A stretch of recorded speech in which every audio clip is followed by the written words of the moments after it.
Kamu sering kan mendengar kalau Gojek ataupun Tokopedia mendapatkan seri pendanaan baru yang nilainya bisa miliaran rupiah. Tapi apakah kamu tahu apa sih yang sebetulnya terjadi? Kegiatan yang terjadi adalah investor membeli sebagian saham perusahaan Gojek ataupun Tokopedia tadi berdasarkan nilai valuasi yang mereka lakukan. Kemudian, uang yang digunakan untuk membeli saham tadi digunakan untuk ekspansi bisnis dari Gojek ataupun Tokopedia. Jadi proses yang terjadi sebetulnya adalah proses jual beli saham antara Gojek atau Tokopedia tadi dengan investor yang memberikan modal mereka. Nah, buat kamu yang masih bingung apa itu saham, video ini cocok banget untuk kamu tonton agar kamu dapat memahami apa sebetulnya yang dimaksud dengan saham. Jadi stay tune sampai akhir video ya.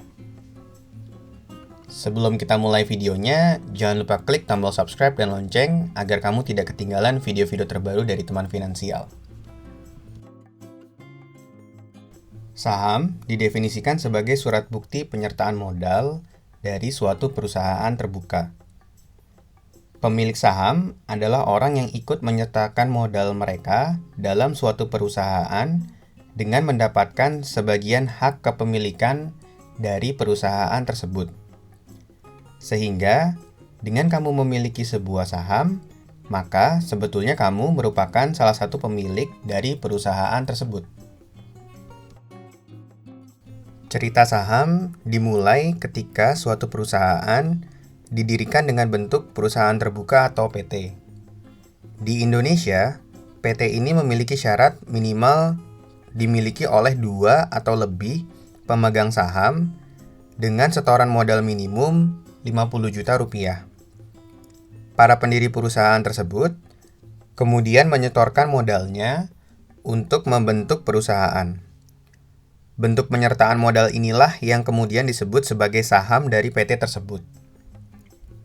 Pada awalnya, para orang atau institusi yang tercatat ini adalah sebagai pemegang saham awal dari PT yang baru saja berdiri tadi. Namun, seiring berjalannya waktu, pemilik saham ini dapat memutuskan untuk menjual kepemilikan sahamnya kepada individu atau institusi lain yang tertarik untuk memiliki saham perusahaan tersebut.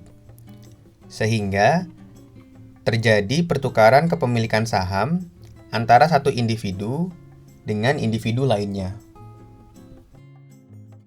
Saham umumnya dibagi dalam satuan lembaran saham.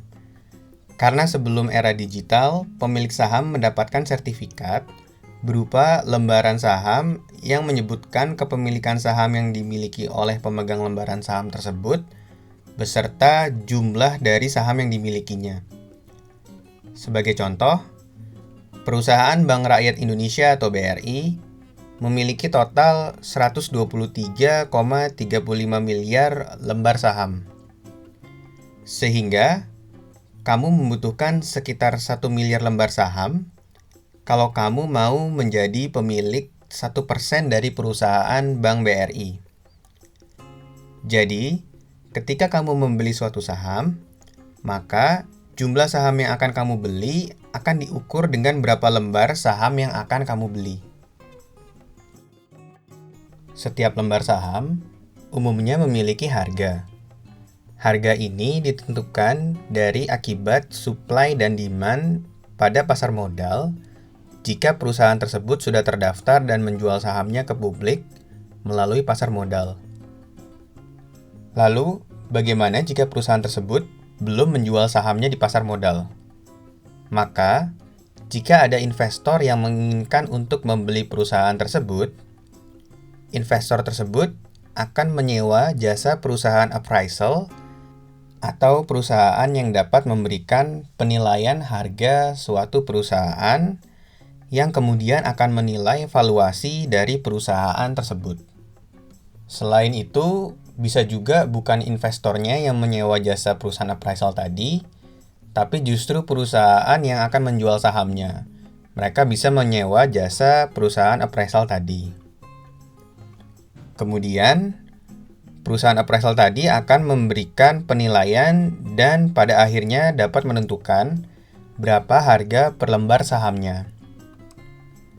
Harga tersebut yang kemudian dijadikan acuan baik oleh investor maupun perusahaan yang akan menjual saham dari perusahaannya. Dari harga inilah kemudian investor dan pemilik perusahaan akan bernegosiasi di harga jual berapa mereka akan sepakat untuk melakukan transaksi jual beli saham. Hal seperti inilah yang sebetulnya terjadi ketika kamu membaca berita mengenai pendanaan Gojek atau mungkin pendanaan startup lainnya. Ini yang sebetulnya terjadi. Terus gimana caranya saham dapat berpindah kepemilikan? Secara umum, terdapat dua cara saham dapat mengalami perpindahan kepemilikan. Jika saham tersebut adalah saham yang telah dijual ke publik, maka kamu dapat dengan mudah membeli saham tersebut melalui pasar modal, atau kalau di Indonesia, tempatnya adalah Indonesia Stock Exchange atau IDX. Pada pasar modal ini, kamu akan menemukan orang yang ingin menjual kepemilikan saham yang ia miliki. Sehingga, kamu dapat membeli kepemilikan saham tadi sesuai dengan harga yang kamu dan penjual tersebut sepakati bersama. Pada video lainnya, aku akan bahas lebih banyak mengenai pasar modal ini dan bagaimana proses perpindahan sahamnya, bagaimana kamu bisa menganalisanya, dan juga hal-hal lain yang berkaitan dengan saham dan juga pasar modal. Nah, kalau misalkan proses perpindahan saham bukan terjadi pada perusahaan yang terdaftar di bursa, atau perusahaan yang sudah terdaftar di bursa namun tidak mau menjual sahamnya melalui mekanisme publik atau melalui pasar saham. Contohnya pada tahun 2019 kemarin terjadi akuisisi yang cukup besar di mana Bank Sumitomo Mitsui Indonesia atau SMBI mengakuisisi Bank Tabungan Pensiun Nasional atau BTPN. Buat kamu yang belum kenal atau memahami BTPN, mungkin kamu sudah menggunakan produknya.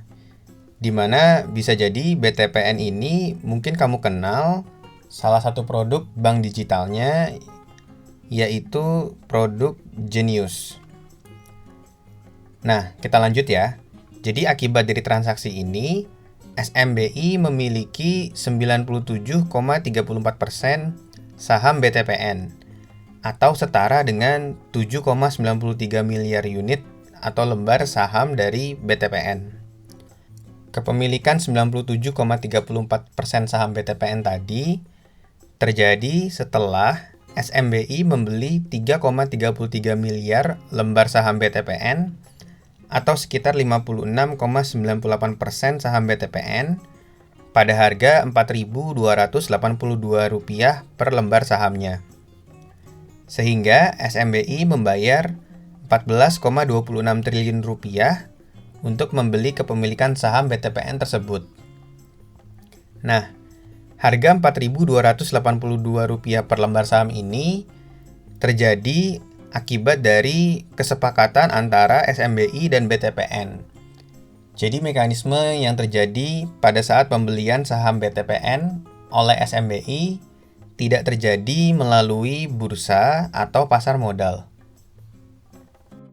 Terima kasih udah nonton video dari Teman Finansial.